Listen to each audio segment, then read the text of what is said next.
Platform మీద అమ్ముకున్నప్పుడు జోరు వాహనంలో ఎర్రటెంటలో కూర్చున్నప్పుడు మమ్మల్ని ఎవరు పట్టించుకోలేదు. సార్ అన్నాడు, మన ప్రభుత్వం ఏదైనా వస్తే సాయం చేస్తానన్నారు. అలాగా మాట ఇచ్చిన ప్రకారంగా ఆ సారు దయ వల్ల మేము అందరం 5 బతుకుతున్నామండి ఆ కొట్టు మీద.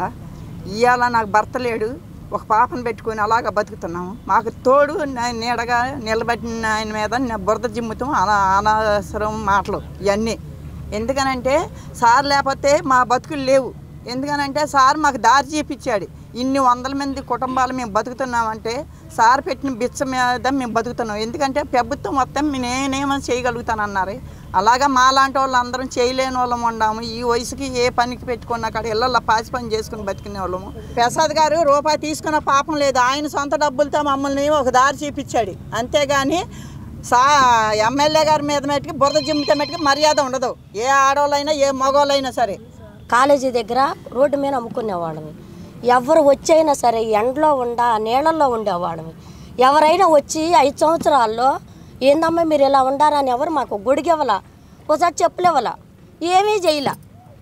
అప్పుడు ఎమ్మెల్యే గారు ఆయన గెలిచి నాకు వచ్చి మేము కొట్లు కట్టించిస్తాము అని ఇచ్చారు.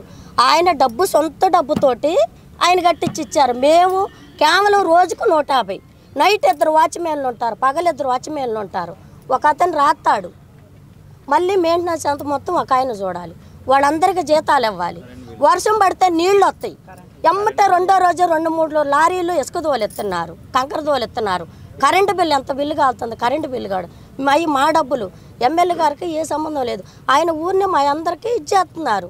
అక్కడ ఎవరిదే కాదు, అది ఒక మామూలు స్థలము.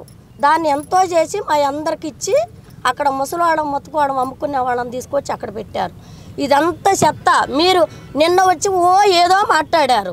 ఆ మాట్లాడినప్పుడు ఇక్కడ మాట్లాడతాం కాదు, రోడ్డు మీద వెళ్ళే వాళ్ళని అదివరకు ఇది ఎలా ఉంది, మీరు ఎలా వెళ్ళారు, వాసనతో మంచి వాసనతో వెళ్ళారా, చెడు వాసనతో వెళ్ళారా, లేకపోతే అపార్ట్మెంట్ల దగ్గరికి వెళ్ళమనండి.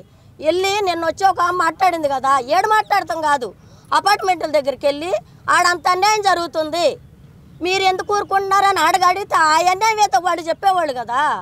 వాళ్ళు చెప్పేవాళ్ళు కదా అన్యాయం జరుగుతుందో ధర్మం జరుగుతుందో, ఎమ్మెల్యే గారు ఏం చేస్తున్నారో లేకపోతే వాళ్ళు వచ్చి ఏం చేస్తారో ఇవన్నీ అపార్ట్మెంట్లు ఉండి వాళ్ళు చెప్పేవాళ్ళు వాళ్ళకి సమాధానం. ఇక్కడికి వచ్చి గోల్ చేస్తే సుఖమే ఉంది. ఇదంతా చెత్త, ఎంత వాసన వచ్చేది, ఉండలేకపోయేవాళ్ళమి. ఎంత ఖర్చు అవుతుంది. ఎవరివన్నా రూపాయి ఇచ్చామా? మా దగ్గర ఆయన డబ్బులు తీసుకుంటాడా? మా మొఖాలకు డబ్బులు ఇచ్చేవాళ్ళమేనా? అద్దెలు కట్టుకునేవాడు మేము డబ్బులు ఇచ్చేవాళ్ళమా?